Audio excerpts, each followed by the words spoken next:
सावन महीने की शुरुआत होने जा रही है, कांवड़ यात्रा की भी शुरुआत होने जा रही है। ऐसे में जानना चाहेंगे कि किस तरह से पूरी प्लानिंग की गई है, खास तौर से यातायात को लेकर, और क्या पूरा प्रबंधन है। जैसा कि आप जान रहे हैं कि 11 तारीख को श्रावण शिवरात्रि का प्रारंभ हो रहा है, जो 9 अगस्त तक चलेगा। इस बीच हम लोगों ने व्यापक कार्य योजना बनाई है।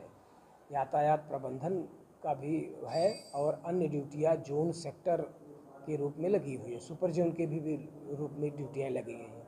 ट्रैफिक की जहाँ तक बात है, जैसा कि आप जानते हैं कि ट्रैफिक प्रबंधन ही सबसे ज़्यादा महत्वपूर्ण रहता है। हमारे यहाँ मेरठ शहर में जो कांवड़िए आते हैं, श्रद्धालु आते हैं, वो उत्तराखंड से आते हैं। तो सबसे पहले हमारा पहला जो ट्रैफिक डाइवर्जन रहता है वो उत्तराखंड मुजफ्फरनगर जनपद से रहता है। तो भारी वाहन का डाइवर्जन 10 तारीख के रात 12 बजे से प्रारंभ हो जाएगा। दिल्ली से जिसको उत्तराखंड जाना है वो NH 58 से ना आकर के उत्तराखंड जाने वाले जो भारी वाहन हैं उनको डासना इंटरचेंज से हापुड़ से टियाला अंडरपास होते हुए वो आएंगे किठौर से मवाना से रामराज और फिर बिजनौर होते हुए जाएंगे। इसी प्रकार जिनको मुजफ्फरनगर हरिद्वार से दिल्ली जाना है वो वही वापस के रूट फॉलो करेंगे, बिजनौर होते हुए और मवाना, किठौर, हापुड़, डासना इंटरचेंज जाएंगे। तो इस प्रकार व्यापक डाइवर्जन पे हैं। सारे अन्य जनपदों के साथ हम लोगों की कोऑर्डिनेशन मीटिंग हो चुकी है। उनके साथ जो ड्यूटी कौन कौन लगेगी, किन पॉइंटों पे लगी है, ड्यूटी पॉइंट का शेयरिंग हो गया है।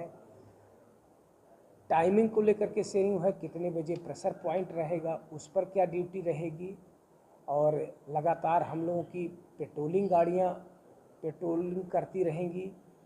ट्रैफिक हर 1 किलोमीटर का एक सेक्टर बना करके ट्रैफिक मूवमेंट कराया जा रहा है, जिससे किसी प्रकार को कोई दिक्कत ना आए। सर, टोटल कितने जोन में डिवाइड किया गया है, किस तरह से पूरी प्लानिंग। पूरे कांवड़ मार्ग को सकुशल संपन्न यात्रा संपन्न कराने के लिए 4 सुपर जोन, 24 जोन और 68 सेक्टर और 34 सब सेक्टर में विभाजित करके ये कार्रवाई की जा रही है। ट्रैफिक के हिसाब से हम लोगों ने 7 जोन में विभक्त किया है और पूरे जनपद में जहाँ जहाँ भी कांवड़ियों का है, चाहे रूट डाइवर्जन हो, चाहे चौराहे हों, तिराहे हों, कट्स है, सब पर पर्याप्त ड्यूटी लगाई है।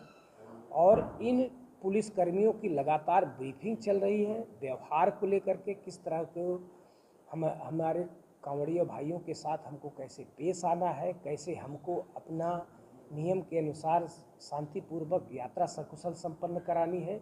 लगातार हम लोग फील्ड में रह करके कार्रवाई कर रहे हैं। सर, ये जो हैवी व्हीकल को लेकर जो खासतौर से देखें, जो ट्रैफिक डाइवर्जन रहना है, कब तक रहना है। ये ट्रैफिक डाइवर्जन 24 तारीख तक रहेगा। उसके बाद परिस्थिति के अनुसार आगे इस पर विचार किया जाएगा। इसी प्रकार के अन्य जनपदों के साथ कोऑर्डिनेशन मीटिंग हो चुकी है।